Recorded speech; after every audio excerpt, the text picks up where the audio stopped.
एक बार प्रेम से बोलेंगे, सियावर रामचंद्र की जय, पवन सुत हनुमान की जय। देखिए, श्रीमद् वाल्मीकि रामायण का अध्ययन कर रहे हैं और आज बालकांड का सप्तम सर्ग करेंगे, राजमंत्रियों के गुण और नीति का वर्णन।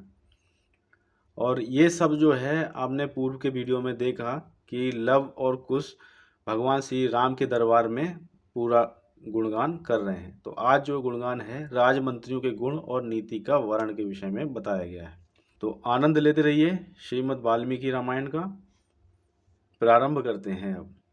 इक्ष्वाकुवंशी वीर महामना महाराज दशरथ के मंत्रीजनोचित गुणों से संपन्न 8 मंत्री थे, जो मंत्र के तत्व को जानने वाले और बाहरी चेष्टा देखकर ही मन के भाव को समझ लेने वाले थे। वे सदा ही राजा के प्रिय एवं हित में लगे रहते थे, इसलिए उनका यश बहुत फैला हुआ था।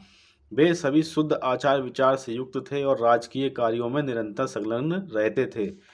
उनके नाम इस प्रकार हैं: धृष्टि, जयंत, विजय,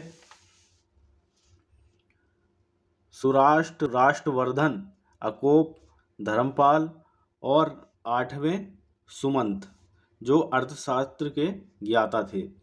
ऋषियों में श्रेष्ठम वशिष्ठ और वामदेव, ये 2 महर्षि राजा के माननीय ऋत्विज यानी पुरोहित थे।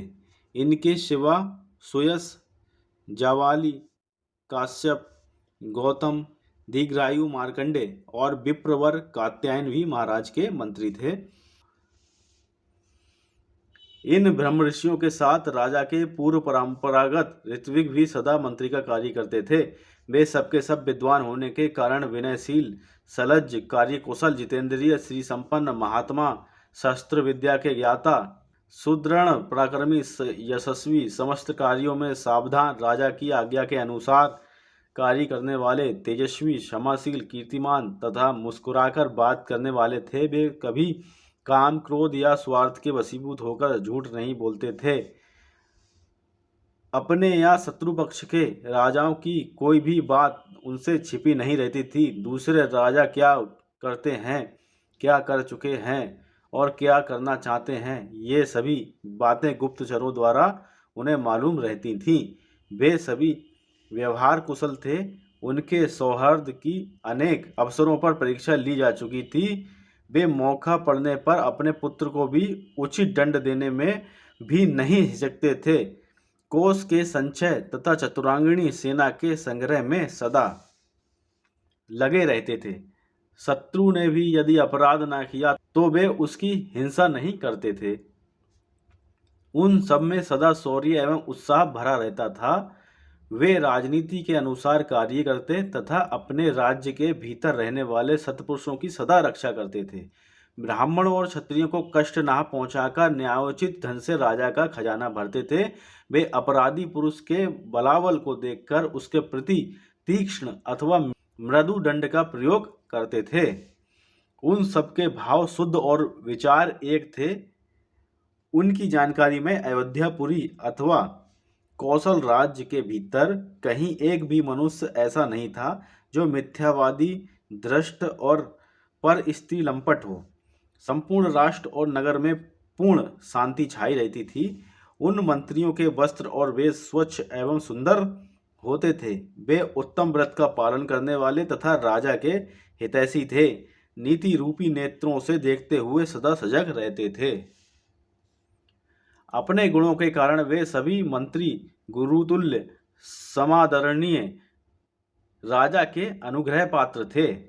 अपने पराक्रमों के कारण उनकी सर्वत्र ख्याति थी। विदेशों में भी सब लोग उन्हें जानते थे। वे सभी बातों में बुद्धि द्वारा भली भांति विचार करके किसी निश्चय पर पहुंचते थे।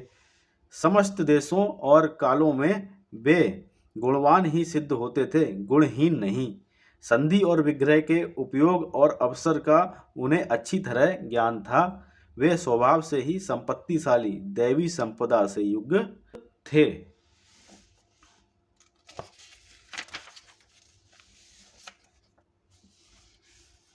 उनमें राजकीय मंत्रणा को गुप्त रखने की पूर्ण शक्ति थे। वे सूक्ष्म विषय का विचार करने में कुशल थे। नीति शास्त्र में उनकी विशेष जानकारी थी तथा वे सदा ही प्रिय लगने वाली बात बोलते थे।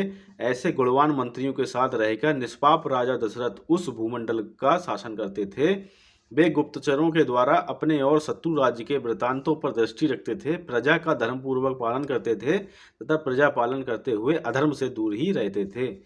उनकी तीनों लोकों में प्रसिद्धि थी। वे उदार और सत्य प्रतिज्ञ थे। पुरुष सिंह राजा दशरथ अयोध्या में ही रहकर इस पृथ्वी का शासन करते थे। उन्हें कभी अपने से बड़ा अथवा अपने समान भी कोई शत्रु नहीं मिला।